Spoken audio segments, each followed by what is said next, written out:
Okay, hello children, I'm just back with a new video, but now I'm just going to make a video not for class 9 and 10. Now this time I'm just going to make the video for class 8. Yes, exactly, class 8. Today in this class we will just discuss about from standard 8 history book chapter number. No, not at all. I will not tell you the name of the chapter. Even I will not tell you the chapter, which chapter I'm just going to introduce right now. I can just give you few clues or hints by which you have to tell me that which chapter I'm just going to discuss, which chapter I'm just going to teach you today. You know children that before the lockdown situation in our class we had discussed about the economic condition of Bengal. Yes, exactly. I'm talking about the Great Famine of Bengal that occurred in the year of 1770. As per to the Bengali calendar, it was happened in the year of 1176. So that's why it's also called the Famine of 76. I hope you can just remember the year that was just wrongly written in your book, that as per to the English calendar it will be 1770 and as per to the Bengali calendar this will be 1176. So on that basis we had just read about all the important consequences or the outbreaks of the famine of Bengal that prevailed over there since 1770 and that came to an end in the year of 1772 when the dual system of administration was absolutely abolished by the governor, at the time of Bengal. Obviously he was Warden Hastings. So in this chapter we are just going to discuss, we are just going to put pressure upon more important facts and the consequences or the effects of that Bengal famine. So can you just predict, can you tell me which chapter we are just going to learn today? Anyone else? You just think. Even I will not just reveal the name of the chapter till now. You have to just think that which chapter we are just going to read. Okay, can you tell me that before, means in the pre-colonial period in India, during when the colonial system was going on in India, which system, means what was the main economic backbone of India, especially for Bengal, Bihar and Orissa? Obviously that was the agriculture system.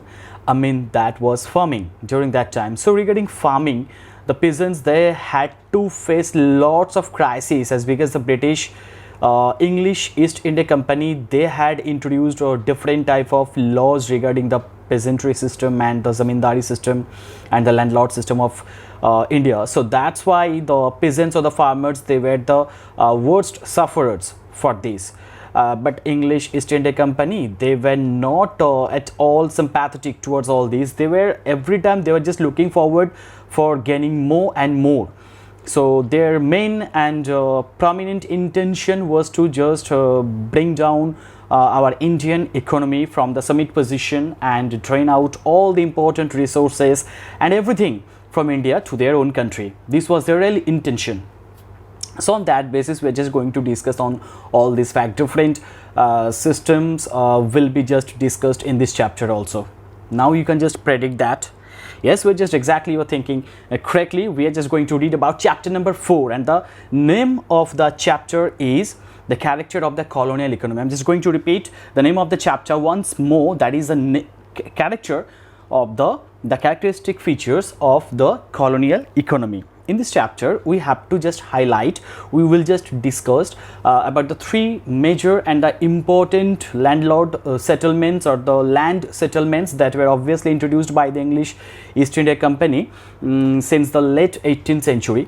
First of all, we will just read here the three main topics we will just discuss. I don't know whether I will just I can just accomplish all the three means land systems at the same time in this video part 1 or no, but still I'm just trying to cover all the important points from the three land systems. If I'm not able to just give all the detailed descriptions or the detailed analysis of three landlord or the land systems today, periodically it will be uploaded. Until then, you please stay tuned with us. Okay, the first thing, few questions are just coming in my mind. I can just ask you one by one. That is, can you tell me, children, that who was the governor of Bengal in 1770? Just few moments ago, I had told the answer. Obviously, it will be Lord Warren Hastings. He was the governor at the time. You have also come to know from chapter number 3 that by passing the Regulating Act of India in the year of 1773, the governor of Bengal came to be known as the Governor General. So on that basis, Warren Hastings was the first Governor General of India. Okay, yes, from Bengal as well as from India also. Okay. So in the year of 1772, when the dual system of administration was just disbanded, or it was just what can I say, that abolished by Warren Hastings, since that time a new system of collecting the revenue or the taxes from the pure peasants was introduced. Obviously, that was the Ijaradari system. And what was the Ijaradari system? I think you have all come to know from chapter 3 properly. If you're having any doubt regarding the Ijaradari system, if you really want to know that what was the Ijaradari system, if you have not understood that what was the Ijaradari system, what were the benefits, what were the the throwbacks, what were the demerits and disadvantages of the Ijaradari system, you may just write it in the comment section. I will just upload it. I will just tell you the answer. I will just discuss in detail in my next video. Okay, so in the year of 1772, the Ijaradari system was introduced by Warren Hastings, and later on the 1-year settlement, the 5-year settlement in Bengali, this is called Pathshala Bandobast. Later on, it was the 10-year settlement. It was also called the Dahasala or Dosshala Bandobasto.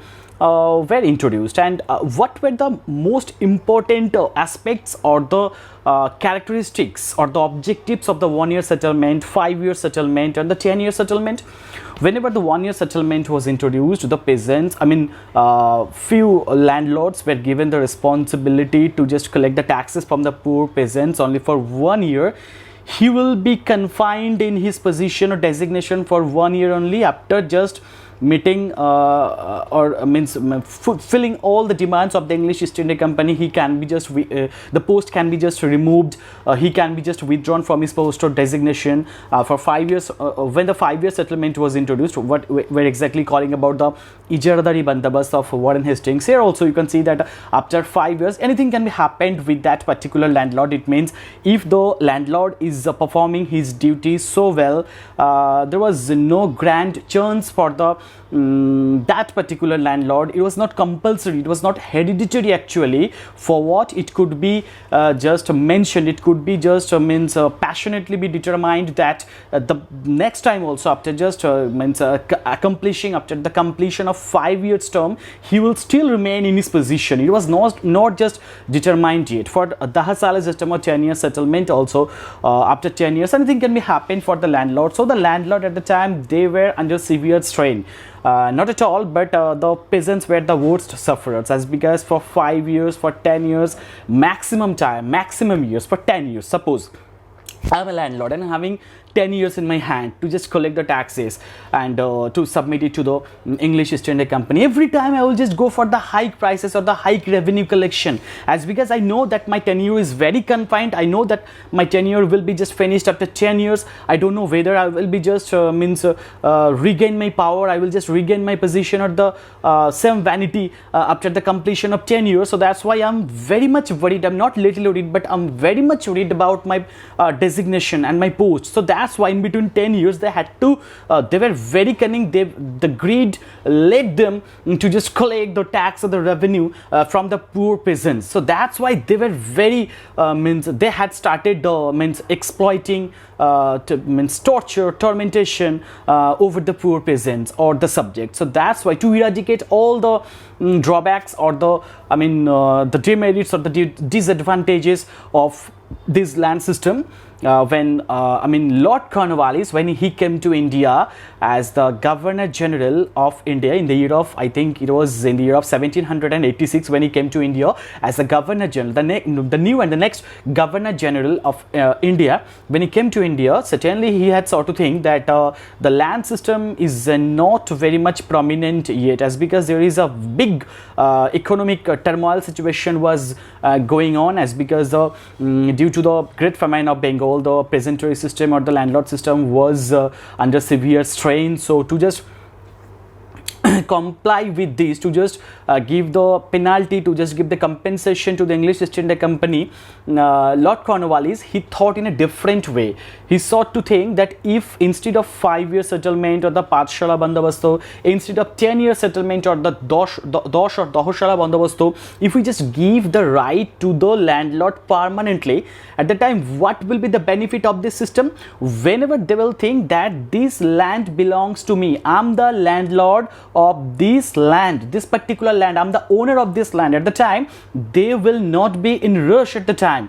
Obviously they will collect the taxes or the revenues from the poor peasants, but they will not just exploit or torture the poor peasants just like before. So that's why and the most important thing what Lord Cornwallis is ought to think during that time, this was the second important or the most prominent point, that was suppose I'm having 10 years term with me, so I will just not invest my money. Suppose I'm just collecting taxes or revenue from the poor peasants, but I'm very much reluctant to just invest my money. Why so? As because after the completion of the 10 years, I don't know whether I will just strictly stick with my position or not. I can be just removed from my position. My next generation, whether they will just get the same post or whether they will be called the next landlords of this particular land, I don't know. So who takes the this guarantee? So that's why they were very reluctant to just invest their money, to reinvest their money. But whenever they had just if they get the ownership of a land on a permanent basis, what can be happened? They will be very much courageous. They will be very much they will have that kind of brave to just invest or to just reinvest the money for the future profit. This was the second important, the foremost fact that was also thought by Lord Cornwallis at the time. It is said to have that whenever Lord Cornwallis in 1786, he had just given a memorandum to the English East India Company, to the Westminster House or the House of Commons in London, they had rejected that. As because why? As because, are you kidding with me? You are just Lord Cornwallis. What did he say? He wants to give the land rights to the Indians, to the Indian landlords on a permanent basis. It cannot be happened. Yes, surely it cannot be happened. So that's why the idea was absolutely rejected by the House of Commons or the Westminster House of London. Okay, so next time when he had just urged, it was for the second time, third times at the time, the English East India Company, they asked him that what can be the benefits, what can be the merits of the permanent settlement. You just explain me. So at the time he had given their exact explanations, and for that reason it was come into a favor, the judgment or the decision just came on the favor of Lord Cornwallis. And finally in the year of 1793, Lord Cornwallis, he became successful to just implement his permanent settlement. So what is the permanent settlement, children? Whenever the landlord or any landlord of India, okay, the foremost thing is that most important thing is that the permanent settlement was introduced in Bengal, Bihar and Odisha. These three places, these three regions of India during that time where permanent settlement was introduced. So the permanent settlement was introduced in the year of 1793. These are the key points of this topic. I'm just going to repeat once more, children. If you are having any pen or any copy with you, you may just write it down, as because this is very important question for you. I'm just going to repeat once again that the permanent settlement was introduced in the year of 1793 by the then Governor General of Bengal, or in India, Lord Cornwallis, in the year of 1793 in three different places: Bengal, Bihar and Odisha. So it was just implemented and it was sought to think that Lord Cornwallis is sought to think by implementing provoking this kind of land settlement in Bengal, in India, the company will be surely benefited. This will be very much lucrative for the East India Company and their authorities. This sort of thing, surely, as because the land system was just got modified in this settlement by Lord Cornwallis. So he had just expected that. It was not beyond his imagination. But the fact is that few terms and conditions were also applied. What are the important merits or the advantages of the landlord system? The first and foremost thing is that before implementing or introducing the permanent settlement in India in the year of 1793, when the 10-year settlement was there, I told you that what was the important drawback for that, as in the zamindars or the landlords of India, they were very much suspicious, as because they didn't know that there was no guarantee yet with them that whether the land settlement, whether they will just get the land after the completion of the fixed tenure or the 10 years. So that's why they were very much reluctant to invest their money for implementing this permanent settlement. They just got the right, they just got the ownership of the land. Now they're having the legal papers with them. They can just dream at night so securely, as because the security was there. And even as because they were the actual land owner or the landlord, so that's why one more thing was just added in their issue. That was, if they wanted, they could just sell or they could just purchase any kind of zamindari. Suppose I have become very old, so if I want to just sell out my zamindari system, the entire zamindari system, I can easily sell it to the market on an auction. The second thing is that if I want to just purchase any other zamindari, suppose Mr. X is very weak zamindar or landlord, and he wants to just sell out his zamindari. By an auction, I can just easily purchase it. Okay, this was the thing. So it means I'm having exactly what I want to do with my land. There is no problem with that. But the fact is that, and the second thing is that, so few demerits or few disadvantages were also prevailed over there, and the disadvantages were as follows. The first and foremost thing is that the actual owner of the land, it was strictly confined to the English East India Company, though we have come to know that the zamindars, they were having the legal papers or the legal documents with them, but still this was just expected, this was not expected from the sides of the landlords, as because they were having the legal documents, the legal papers, but at some time, in some extent, as because if the English East India Company or the authority wanted to take over or wanted to just put their domination, their control over any particular area or land, that could be confiscated. The land could be confiscated or it could be seized by the British East India Company on some basis. Okay, this was the thing. And the second thing is that the zamindars or the landlords, as because still they did not just rectify themselves, as because still they were just collecting the abwab. The spelling of abwab, it's ABWAB. Abwab means it was an illegal tax that was collected in the name of land from the poor peasants. So still the zamindars or the landlords, they were just collecting from the poor peasants. And on that basis, on this contrary, one system was also just promulgated by Lord Cornwallis that triggered the peasant rebellion or the peasant uprisings in different districts of Bengal, Bihar and Orissa. The most important outcome of this zamindari settlement or the zamindari system, obviously there was a permanent settlement, that was the sunset law. It was a kind of law that was also introduced by the Governor General of India, Lord Cornwallis. In this system, it was clearly stated that if any, this is very important, children, what is the sunset law? Just listen me carefully. If you're having any doubt regarding the sunset law, you may just ask me in the comment section. Just go to the comment section and just write down your question. It will be just answered as per your needs. Okay. What was the sunset law? In Bengali, this is termed as Surjastwain.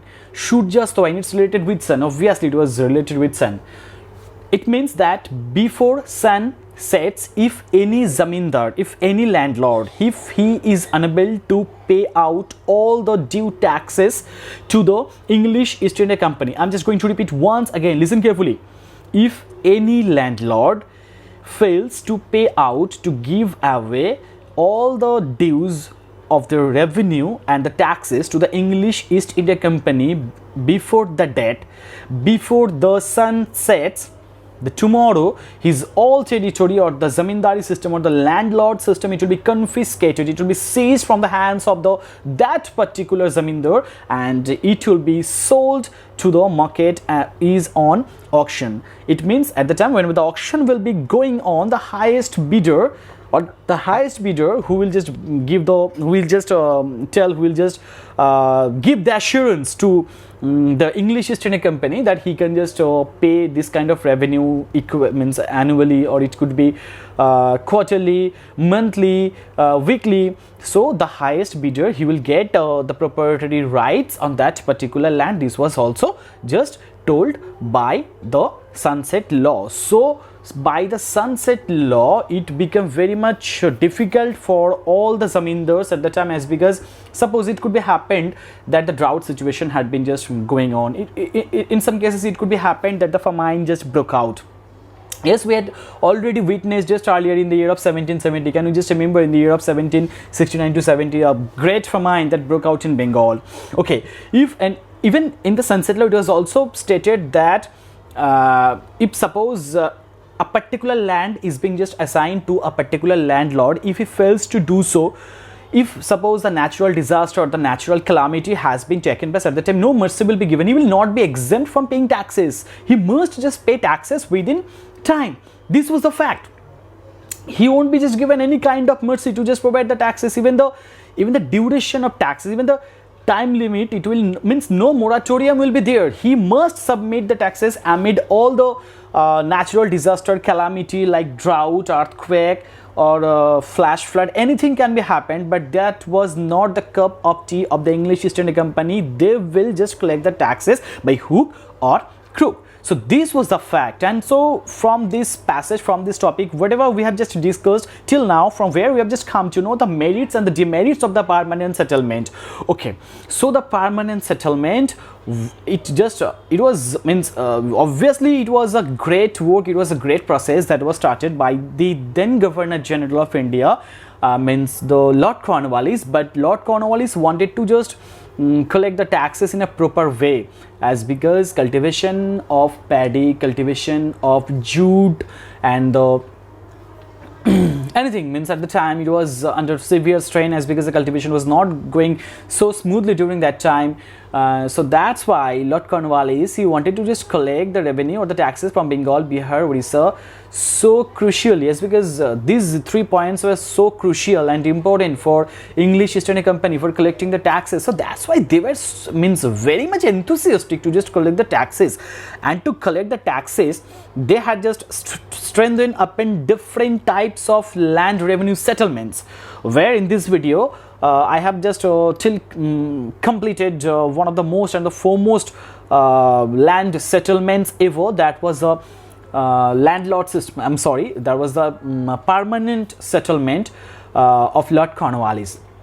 Okay, so at the end of the video, we have just come to the end of the video, where I'm just going to repeat all the important key points of the permanent settlement. The permanent settlement was introduced by the Governor General of India, Lord Cornwallis, in the year of 1793 in the following regions: Bengal, Bihar, and Orissa. The merits and demerits of the permanent settlement are as follows, as because by implementing the permanent settlement, it was just desired, it was just anticipated by the English East India Company that the land revenue will be just fixed up, and a particular land that will be just assigned to a particular landlord, he must just submit the land revenue or the taxes to the English East India Company before the time. Otherwise his territory, otherwise his entire zamindari system can be just confiscated, or it can be just seized by the English East India Company. And number 2 is that whenever the zamindars or the landlords, they will just come to know that this land belongs to me, I'm the actual owner of the land, as because they were having the means legal documents with them or the papers with them. So they were not but just disturbed or annoyed with the fact. So that's why they became enthusiastic to just invest and reinvest their money for the future reference, for growing up paddy, sheep and corns, anything else. This was also just expected from the peasants, means from the zamindars, and the demerits have come to know, as because it was clearly stated, just verbally it was stated by the English East India Company that they will they're just giving the rights to the zamindars to their hands, so that they could just purchase, they could just sale, they could just cultivate any kind of corn, any kind of paddy, any kind of means anything on their own lands. The British will just never interpret or interfere in this matter. But somehow the social condition of the poor peasants, it was just remained unchanged, as because there was no crucial change that was happened for the development of the peasants or the farmers at the time, as because they were under severe strain once when they were exploited by the English East India Company and their agents. In the permanent settlement also, we could see that the zamindars and their agents, like the Mahajan, Tehsildar, the money lenders, from where they could just lend the money on the hike interest or the hike revenue. So they had also started exploiting these poor peasants. So the English East India Company as well as the zamindars, they did not think about the harsh condition or the poor condition of the poor peasants. So the poor peasants, the situation for them, it was just remained unchanged at the time. No development was occurred for them. It was seriously very negative fact for the permanent settlement. And finally, we have just come to know at the end of the video that sunset law of Lord Cornwallis, it was stated by Lord Cornwallis that if any zamindar or landlord, if he fails to just provide or to just pay away the taxes or the revenue before the particular date or before the sunset, most importantly, his territory, his entire zamindari system will be confiscated. It will be seized by the British East India Company, and that will be sold in the market. In open auction will be there, and whenever the auction process will be going on, most of the times it was just noticed that so many zamindars or so many persons, they had just purchased the landlord system. Those did not have such kind of contact, the direct contact with the landlord system. So that's why after purchasing the landlord system or the land from Bengal and Orissa, they went away from their state. They went abroad also, as because they were the merchant. So that's why the person who, instead of that particular zamindar who used to give the proxy here, he was also very much greedy, as because every time he was looking forward to just collect the maximum amount of taxes, the revenue from the poor peasants. That was also a very crucial fact. That was also a very important demerit or the disadvantage of the permanent settlement. So for today, children, up to this, if you just like this video, just give a thumbs up, and you can just subscribe my channel over there. Just press the bell icon to just get all the notifications further. And before ending the video, I will tell you that stay safe, stay home, as because staying at home can just defeat COVID-19. So stay safe and be happy every time.